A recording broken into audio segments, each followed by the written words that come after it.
The sky above Earth was a strange shade of green as alien ships descended from the void of space.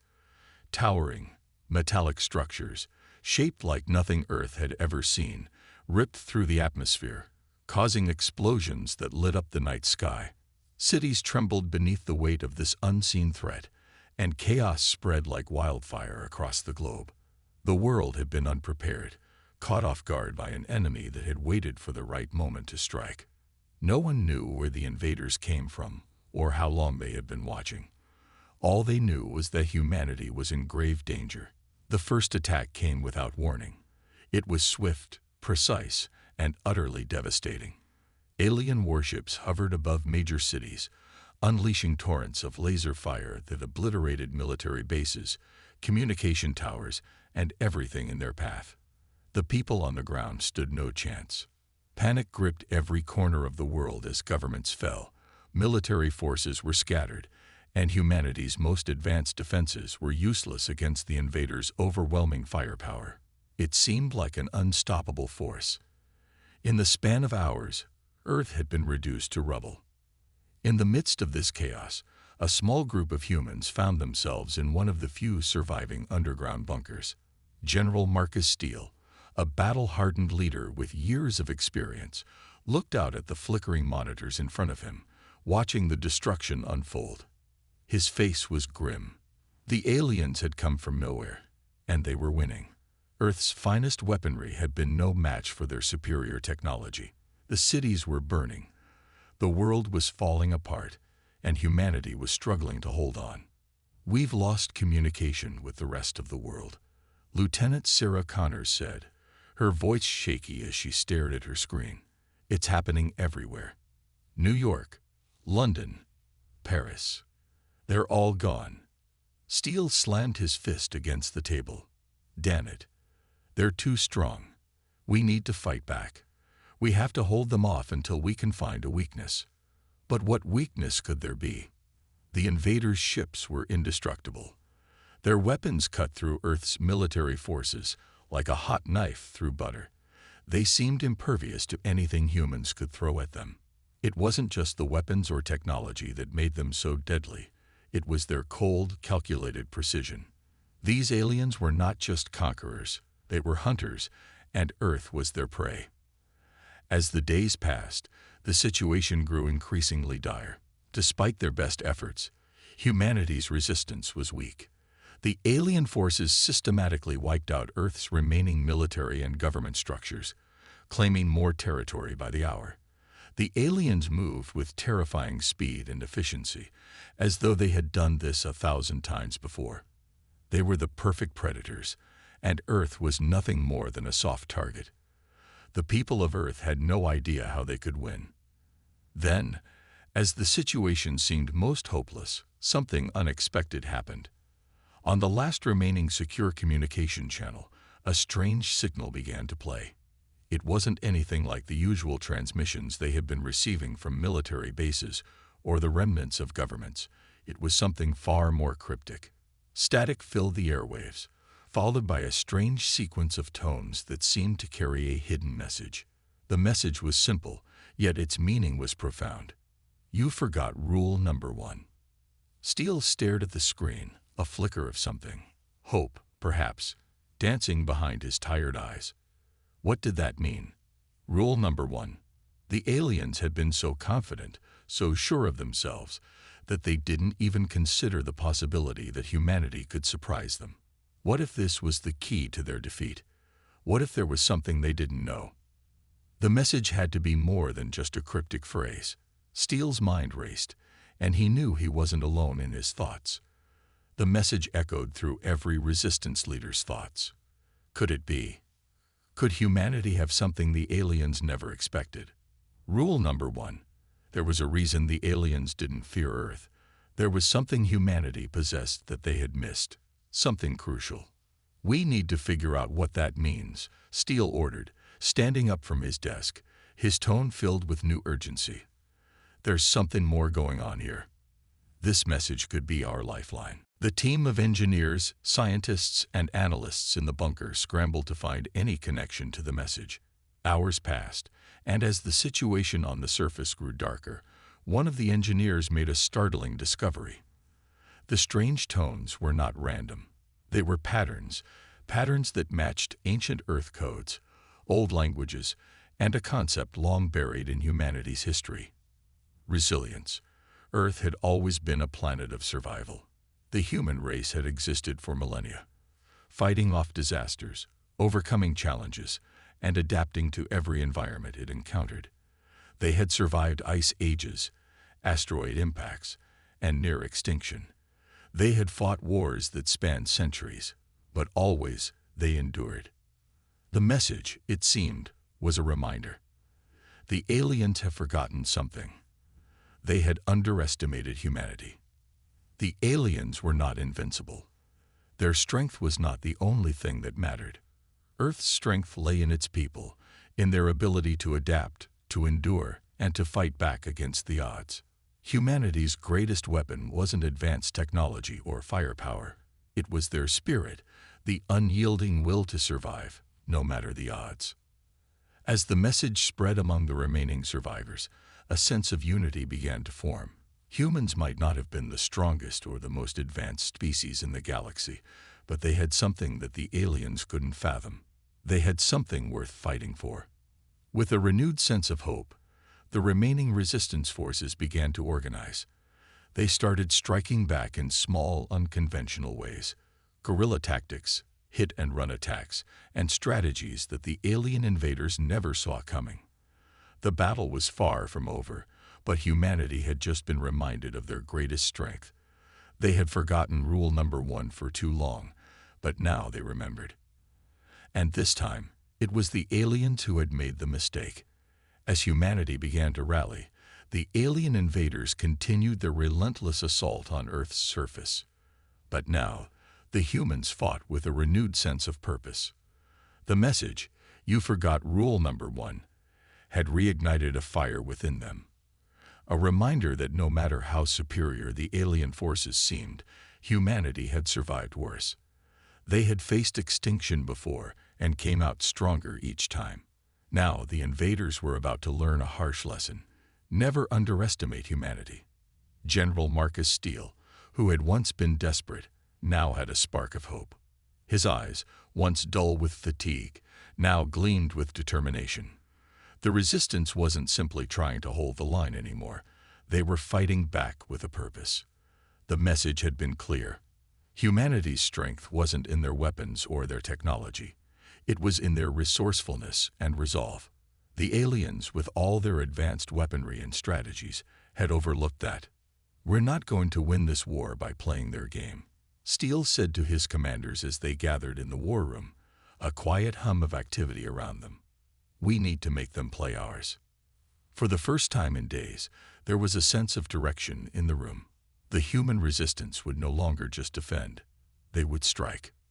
Meanwhile, on the alien flagship orbiting Earth, Commander Zorath paced back and forth in frustration. He couldn't understand it. His forces were superior in every way: technology, numbers, firepower. And yet, the humans had suddenly become a serious threat. Their attacks had been small, but effective. Earth's defenders had disrupted the alien operations in ways they hadn't expected. Even their communications network had been hacked, and critical military bases had been taken out by unknown human forces. It was as if the humans were everywhere and nowhere at the same time. "The humans are clever," Zorath muttered to himself, his antennae twitching in irritation. He had long thought the invasion would be a simple affair, a quick takeover of a defenseless world. But now, it was clear they had underestimated their prey.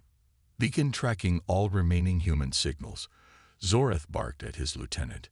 "We will find them, and we will crush them. They will not escape this time." Back on Earth, General Steele and his commanders sat hunched over the holographic map of the planet, plotting the next steps. The aliens were smart, but they made one critical mistake. They thought humans would fight like any other species they had conquered before. They believed humanity would fold under pressure, that they would cower and submit like countless other civilizations. What they didn't know was that humans weren't like any other species they had encountered. Humans had always thrived in the face of adversity. They learned. They adapted. They fought. The Resistance had spent the past several days gathering intelligence, preparing an unconventional strike against the alien command. They knew the aliens had underestimated them, and they would use that to their advantage. While the aliens focused their attention on Earth's major cities, the humans had hidden themselves in plain sight. They had infiltrated alien supply lines, disabled critical power sources, and gathered key information about the enemy's weaknesses. Now, it was time for the real battle. "We hit them where they don't expect it," Steele said, slamming his fist on the table. "We know where their leadership is. If we can take down Zoreth and his top commanders, the rest of the fleet will collapse." The plan was simple but dangerous. The Resistance had located the alien flagship, and it was sitting in orbit above a decimated city. Zoreth's command ship was massive, heavily fortified, and well guarded, but it had one weakness: its central command core was vulnerable. If they could disable that, they could throw the entire alien fleet into chaos. The night before the strike, Steele gathered his most trusted soldiers. They were preparing for the most dangerous mission yet, one that could either end the war or doom them all. "We're not going in guns blazing," Steele said, addressing the team. "We don't have the firepower to match the aliens head-on. This mission is about stealth and precision. We disable their systems, take out their leadership, and get out before they even know what hit them." The team nodded in unison, their faces hard with resolve. They had lost so much already, but now they had a chance to fight back in a way the aliens never expected. They were no longer just defending. They were on the offense. They had the element of surprise, and they would use it to their advantage. One by one, the Resistance fighters boarded their ships, their hearts racing with anticipation. They knew what was at stake. If they failed, humanity would be lost. But if they succeeded, it would be the first real victory in a long and brutal war. And that victory could turn the tide. As the stealth ships launched from the underground bunkers, the Resistance moved silently through the night sky, cutting through the atmosphere. The alien flagship loomed ahead, its dark silhouette outlined against the stars. A monstrous ship, bristling with weapons, its core a heavily protected nerve center for the invaders. But the humans had something the aliens didn't: the element of surprise. General Steele's heart pounded in his chest as he gave the order for the assault to begin. The ships split into smaller teams, moving like shadows through the enemy's defenses. They disabled key communication lines, wiped out surveillance systems, and set traps to confuse the alien forces. The aliens had grown overconfident again. They assumed their technological superiority would prevent any successful infiltration. But humanity's greatest strength wasn't in advanced tech. It was in their adaptability. As the Resistance reached the core of the flagship, Steele's team found themselves face to face with Zoreth's elite guards. A fierce battle broke out, but the humans fought with something the aliens couldn't understand: desperation. They fought for their homes, for their families, for Earth itself. It wasn't just a fight for survival, it was a fight for their identity.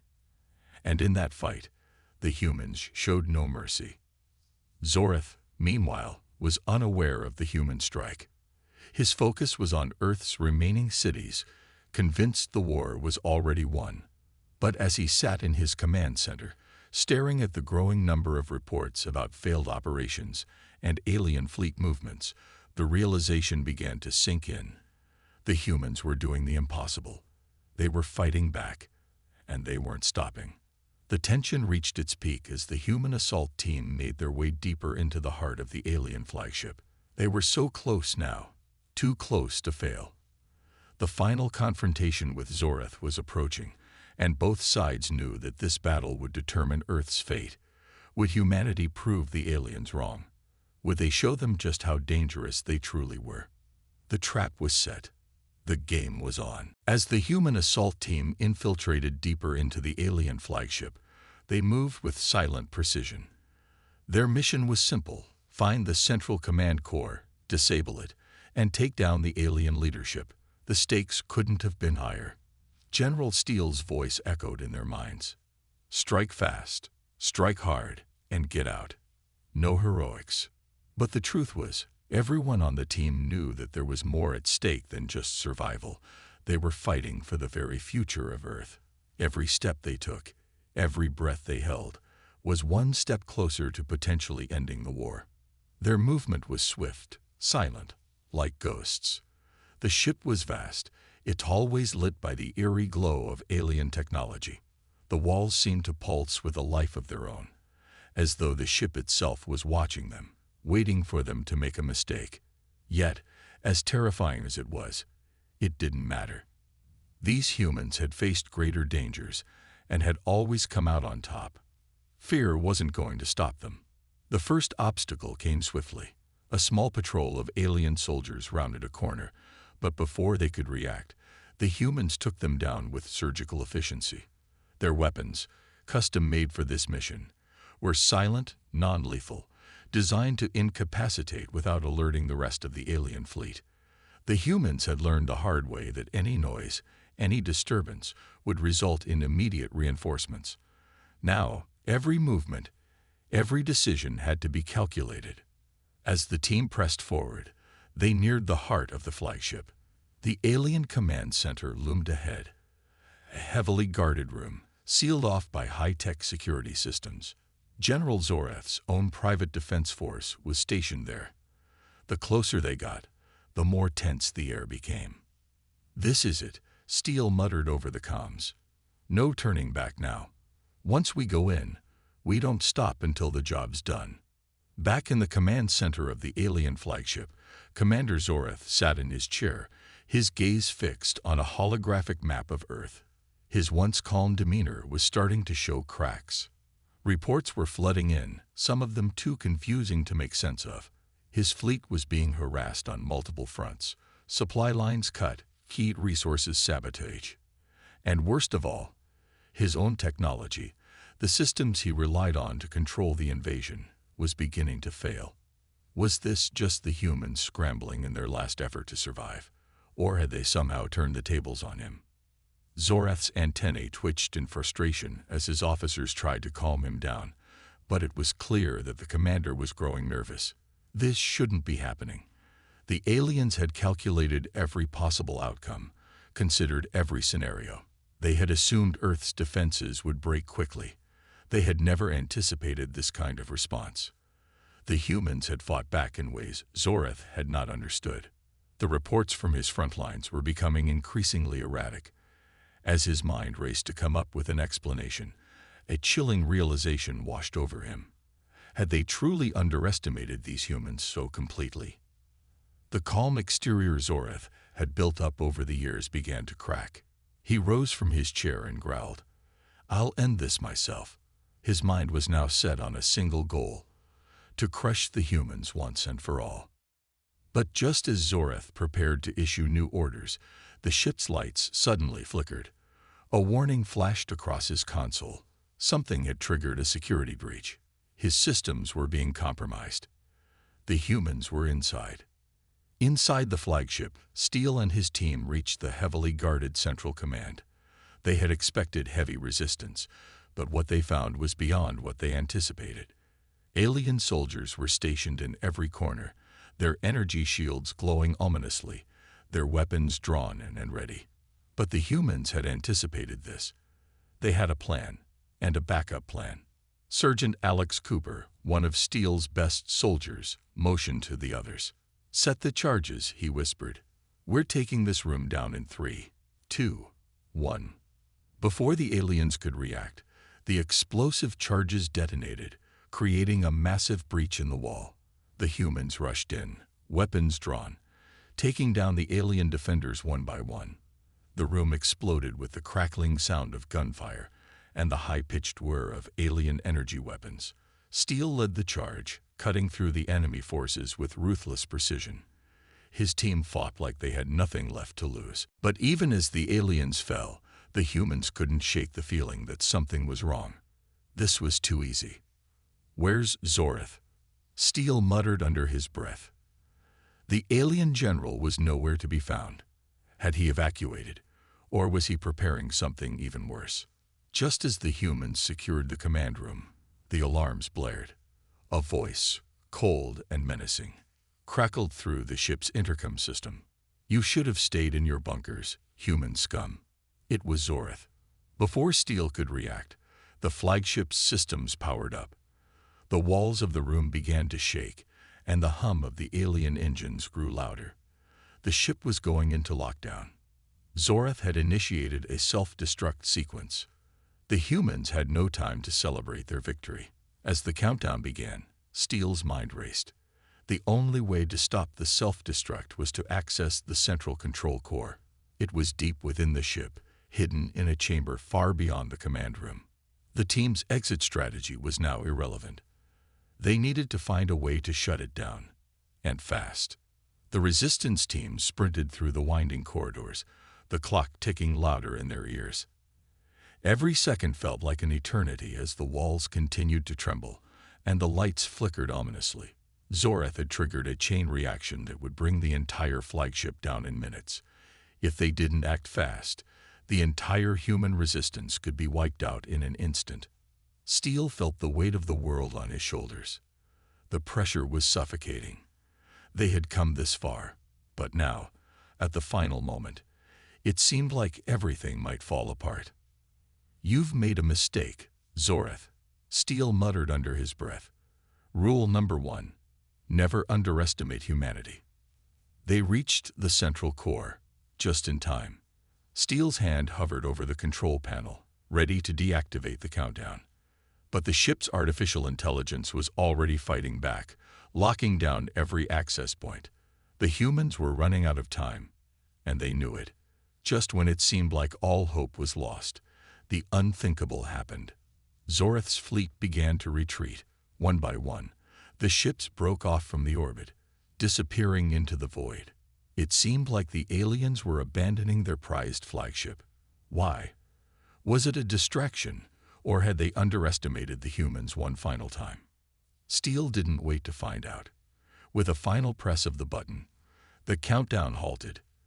The ship, now rendered useless, was on the verge of collapsing. But humanity had won. The battle was far from over.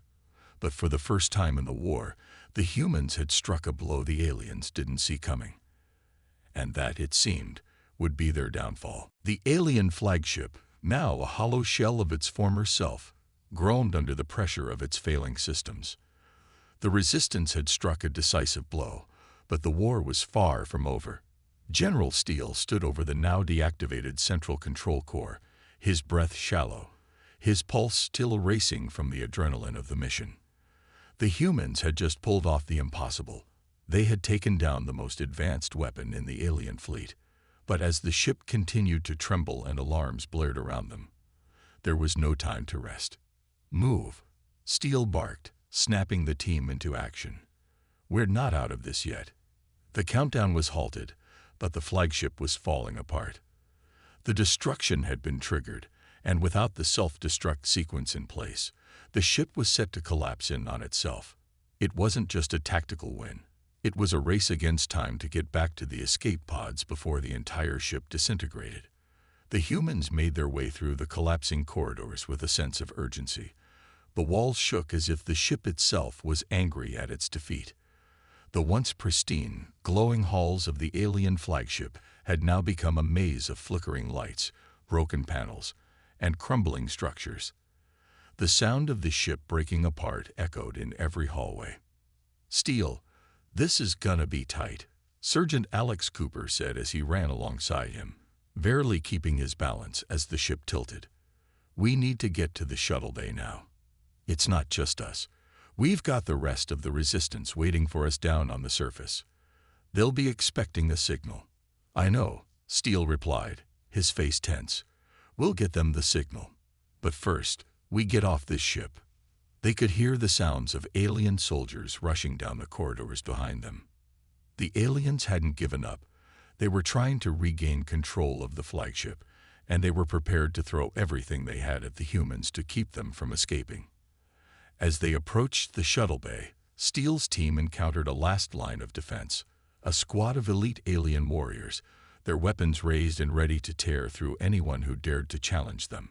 There was no time for hesitation. "Cover me," Steele shouted, grabbing a grenade from his belt and tossing it toward the alien squad. It detonated with a thunderous roar, creating a cloud of dust and debris. For a moment, everything went quiet. But the alien forces were far from defeated. The explosion hadn't killed them. It had only delayed them. The alien warriors were already getting back into formation, preparing to take out the intruders. Steele and his team rushed forward, guns blazing. They moved as one, their weapons cutting down the aliens with precision. It was a brutal battle, a desperate final stand. The humans were outnumbered, but they had something the aliens didn't, a relentless will to survive. They fought like their lives depended on it. Because, in that moment, they did. Back on Earth, the resistance forces were preparing for their next move. The human strike teams, those few lucky enough to survive the brutal battles in the major cities, had formed an underground network of safe houses. The fight against the aliens was not over, but humanity's victory over the flagship had given them an edge they hadn't had before.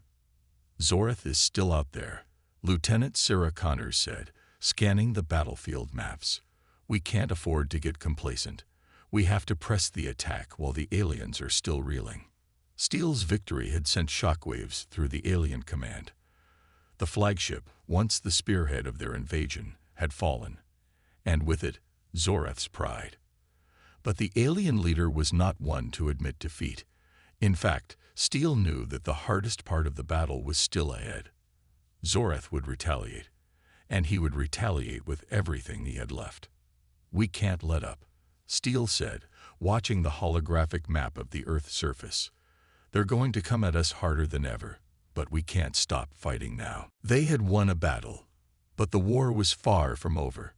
The alien fleets were already regrouping in deep space, and Zorath would surely send reinforcements. The resistance had to be ready, but for the first time in months, the humans were no longer on the back foot. The message had been sent. Earth would not fall without a fight. Meanwhile, Zorath's flagship had barely escaped the destruction. His command center was in disarray as his officers scrambled to restore communication. His once confident demeanor had turned into a storm of rage and frustration. The humans had done the impossible. They had struck at the heart of his fleet and survived. "Get me the fleet, Commander," Zorath ordered, his voice low and dangerous. Now, his fleet commander appeared on the holographic screen, his face grim. "Commander Zorath, we have confirmed that the humans have destroyed our flagship. Our control over the invasion is crumbling. The human resistance is more organized than we anticipated." Zorath's eyes burned with fury. "Do you understand what's at stake? We cannot lose this war. We will not let these creatures defeat us." He slammed his fist against the console, causing it to crack under the pressure. Zorath was no longer thinking with the cold precision of a strategist. Now it was about pride, about ensuring that humanity learned just how foolish it was to fight back. "Prepare for full-scale retaliation. We are not leaving this system until every last human is extinguished," Zorath ordered. "They may have won a battle, but this war is far from over. Earth will be ours."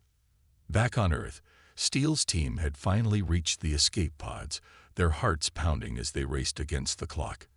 The ship's final self-destruction sequence had begun again, and this time it was certain. The escape pods were humanity's only hope of survival now. Steele's team filed into the pods, the door shutting behind them with a cold hiss. "We're leaving, but we're not done yet," Steele said over the comms. "This isn't just about getting off this ship. It's about getting back to Earth and showing the aliens that they made a fatal mistake. We won't be cowed. We won't surrender." As the escape pods launched into space, they raced toward Earth, with the wreckage of the flagship slowly disappearing into the distance behind them. The humans had delivered their message loud and clear to the alien invaders. Earth was not defenseless, and humanity would never be conquered. The final few moments of the flagship's life were a violent end to a war that had barely begun. The alien ships, still in orbit, were already retreating, unsure of what had just happened. The humans had shocked them, and they were still trying to process the reality of the situation. They had underestimated Earth's resilience. As Steele's team descended toward Earth, the realization sank in. This wasn't just a victory, it was a symbol. Humanity had reminded the galaxy that no matter the odds, they could survive, they could adapt, and they would fight to the last breath. Zorath's forces might have retreated, for now, but Earth was no longer the defenseless planet the aliens had once thought it to be. And as long as humans had a will to fight, they would keep winning. The true battle for the future of Earth had only just begun.